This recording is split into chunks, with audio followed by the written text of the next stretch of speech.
Forget everything you think you know about ancient kingdoms. Long before colonial lines were drawn across Africa, deep in the heart of what is now Nigeria, a kingdom rose. But this kingdom wasn't built on conquest or military might. It was built on something far more powerful: the spirit. This is the story of the Kingdom of Nri, a civilization that ruled not by the sword, but by the soul. Our story begins around the 10th century CE. Imagine a time of myth and legend, when a mysterious figure named Nri appeared. Igbo. Oral traditions say he was sent by Chukwu, the supreme god, descending from the heavens. He wasn't a warrior king or a conqueror. He was a spiritual leader who settled near the fertile banks of the Anambra River. There, he laid the foundation for a dynasty unlike any other in West Africa. The kingdom he founded, Nri, didn't expand by force. Its influence spread through diplomacy, ritual authority, and a deep spiritual connection. The ruler of Nri, known as the Nri, was more of a high priest than a king. He was chosen through divine signs and underwent years of intense spiritual training.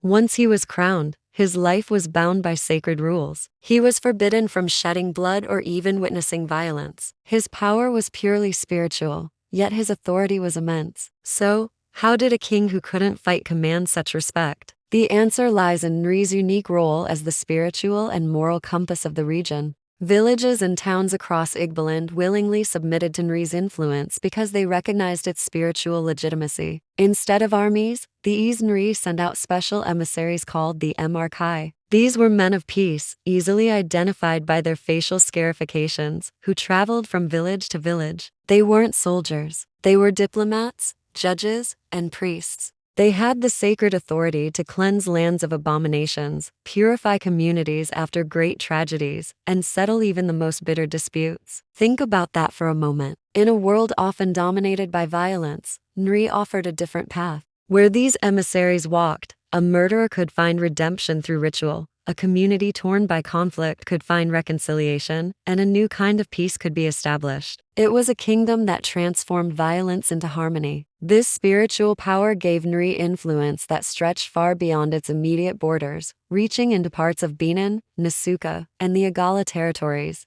Its economy wasn't based on plunder, but on a vibrant cultural and spiritual life. The kingdom thrived on elaborate yam festivals, which celebrated the harvest and cosmic order. It was a center for incredible craftsmanship, producing some of the most stunning bronze and ironwork ever found in West Africa, like the famous Igbo bronzes. Trade in Nri wasn't just about goods. It was about spiritual services, blessings, and ritual items. Nri was the living, breathing heart of Igbo cosmology. It was a place where the world of the living and the world of the ancestors were deeply intertwined. Oracles whispered divine truths, and every aspect of life was guided by a profound spiritual understanding. By the 13th century, Nri's reputation as a moral superpower was legendary. Other settlements didn't fear Nri's army, they sought its blessing. It was a kingdom where justice came from ritual, and power came from peace. The Kingdom of Nri stands as a powerful testament to a different way of building a civilization. It shows us that true influence doesn't always come from the tip of a spear, but from the strength of one's convictions and the depth of one's spirit. It is a piece of history that reminds us that some of the greatest empires are the ones built in the hearts and minds of the people. As the Kingdom of Nri flourished, something remarkable happened. It grew not by conquering lands or shedding blood, but through an invisible force, sacred influence. Imagine a kingdom expanding its reach without a single soldier. How was this possible? At the very heart of this extraordinary power was the Nri, the spiritual king. He wasn't chosen by noble birth or a council of chiefs, but believed to be handpicked by the gods themselves, specifically by Chukwu, the supreme creator in Igbo cosmology. Now, think of a typical king from history. You're probably picturing someone with vast armies, a treasury overflowing with gold, and a hunger for conquest. The Nri was the complete opposite. He ruled without an army. His power wasn't measured in swords or shields, but in spiritual purity, profound wisdom, and unwavering moral leadership. He was seen as the living embodiment of peace and justice, a sacred bridge connecting the heavens with the people on earth. His role was not to command, but to guide and purify.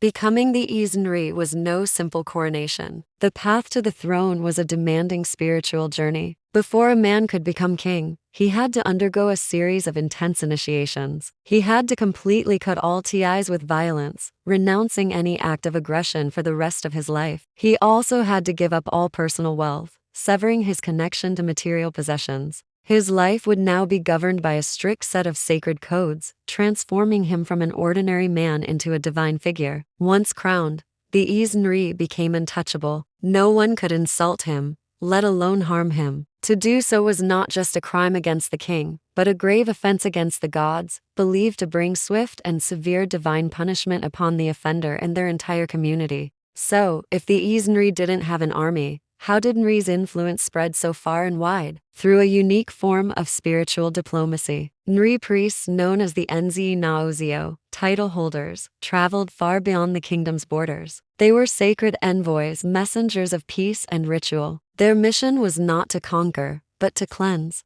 They would enter communities and perform rituals to purify the land of taboos and spiritual pollutions. They established moral codes based on Nri principles of peace and justice, settling disputes between villages and even rival clans. Think of them as ancient diplomats and mediators, but with divine authority. One of their most significant roles was freeing slaves. In a world where slavery was common, these priests had the authority to declare individuals free, bringing a unique form of abolitionist justice to the region. They forged alliances not through threats or force, but through mutual respect and spiritual agreement. The result was astonishing. The influence of Nri radiated outwards, touching large parts of what we now know as modern-day Anambra, Enugu, and Delta states in Nigeria. It even reached parts of the neighboring Benin Kingdom. Yet, in all its history, Nri never colonized a single town by war. Instead, communities voluntarily accepted Nri's authority. Why? They sought the kingdom's spiritual protection and the societal order that came with its ethical codes. It was a trade-off. In exchange for following Nri's moral and spiritual guidance, they received peace, justice, and a sense of divine favor.